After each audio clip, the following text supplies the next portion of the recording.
In Microsoft Excel 365, you can use the following formula to extract the fifth word from this sentence. Let me explain how this formula works.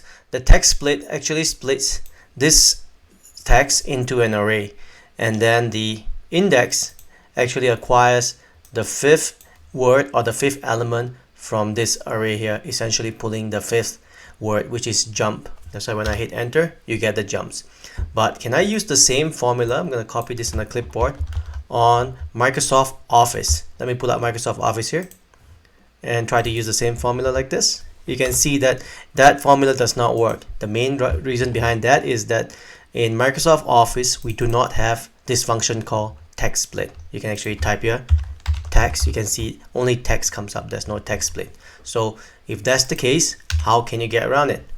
Well, in Microsoft Office, you're going to have to use this formula instead.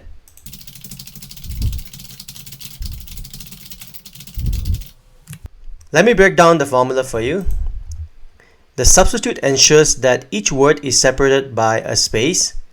The 5 minus 1 equation calculates the starting position of the fifth word.